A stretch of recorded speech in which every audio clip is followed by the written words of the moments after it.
नमस्कार देवियों और सज्जनों, स्वागत है आपका एक बहुत ही इंपॉर्टेंट वीडियो में। मैं डेली सिंह स्वागत करता हूं आपका। उम्मीद करता हूं आप बहुत बढ़िया होंगे।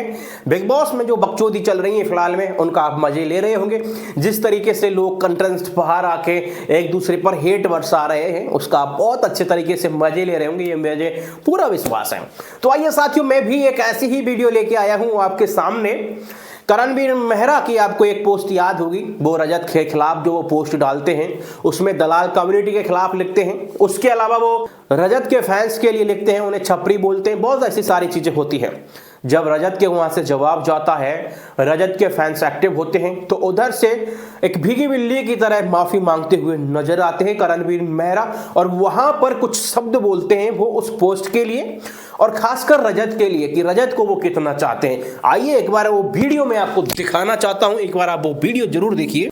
चक्कर में पोस्ट कर दिया था, मैंने पढ़ा भी नहीं पूरा कि वो दलाल लेके कुछ लिखा हुआ है। तो ऐसा कुछ नहीं है भाई, मेरे को कोई किसी के सरनेम पे किसी पर्सनल, उसके और रजत बहुत अच्छा दोस्त है, हम तो ग्रुप पे बातें भी कर रहे हैं, तो कोई ऐसी मलाल नहीं है किसी से। यहां आपने देखा टकलावीर कह रहे हैं कि भाई वो पोस्ट गलती से हो गया। हालांकि ये वीडियो में पहले बना चुका हूं, इस पे वो पोस्ट गलती से नहीं हुआ था, इसने चला के किया था, वो भी चीजें क्लियर है। लेकिन बात कौन सी है साथियों, आपने यहां लास्ट में एक बात पकड़ी होगी। ये बंदा बोल रहा है कि रजत से तो मेरी अच्छी बातें हो रही है और ग्रुप में तो हम सभी की बातें हो रही है। मैं बता दूं साथियों, इनके बाहर निकलने के बाद इनमें से किसी ने BB18 के नाम से ग्रुप बनाया है और उस ग्रुप पर बातें हो रही हैं, आपस में लोग अच्छी तरीके से बातें कर रहे हैं, ऐसा करणवीर मेहरा का कहना है। जबकि साथियों ऐसा बिल्कुल है ही नहीं। ग्रुप बनाया गया है लेकिन उस पर किसी की कोई बातें नहीं हुई हैं। यहां पर टकलावीर कहते हुए नजर आते हैं कि मेरी रजत से तो बहुत अच्छी बातें हो रही हैं ग्रुप पर, तो ऐसा कुछ नहीं है। भीगी बिल्ली के जब ऊपर आती है, इन्हें रियलाइज हुआ था कि मैंने जो पोस्ट किया है वो बहुत ज्यादा गलत किया है, तो इस वजह से ये सारी चीजें निकल के आई थी और करणवीर मेहरा भीगी बिल्ली की तरह माफी मांगते हुए नजर आए थे। लेकिन इन्होंने यहाँ एक झूठा बयान दिया था कि उस ग्रुप पर हम सभी लोग बातें कर रहे हैं। आइए उस ग्रुप के लिए यहां पर शिल्पा जी एक बयान देती हैं और जो स्पष्ट कहते हुए नजर आती है कि उस ग्रुप में किसी की अभी तक कोई बातचीत नहीं हुई है। आइए मैं सुनाता हूं साथियों, आखिर शिल्पा जी ने क्या कहा है एक मीडिया कर्मी के इंटरव्यू के दौरान। कोई घर से निकलने के बाद कोई व्हाट्सएप ग्रुप वगैरह आप लोगों का बना है या नहीं, जहाँ चिट चैट होता है?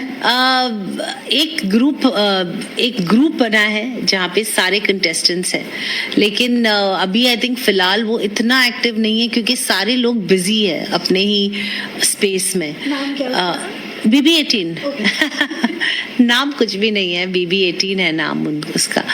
और या तो जब शुरू में निकले थे तब एक्टिव था वो ग्रुप? नहीं, एक्टिव ही नहीं था क्योंकि सब अपने अपने इसमें बिजी है ना। और सब लोग जो ज्वाइन हुए हैं वो पीरियोडिकली जो। तो आपने यहां ये चीजें बिल्कुल देखी और क्लियर भी हुई है कि उस ग्रुप में किसी भी प्रकार की कोई बातचीत नहीं हुई है।